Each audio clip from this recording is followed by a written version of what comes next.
Ayan guys, ang aking tanghalian ngayon. Araw, itlog at dilis. Ayan guys.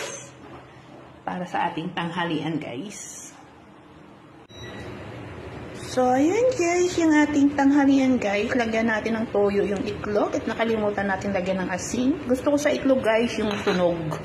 Sunog na itlog. Tsaka yung ating dilis guys.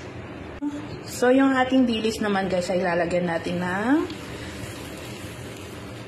vinegar o suka. Ayan guys, kain tayo.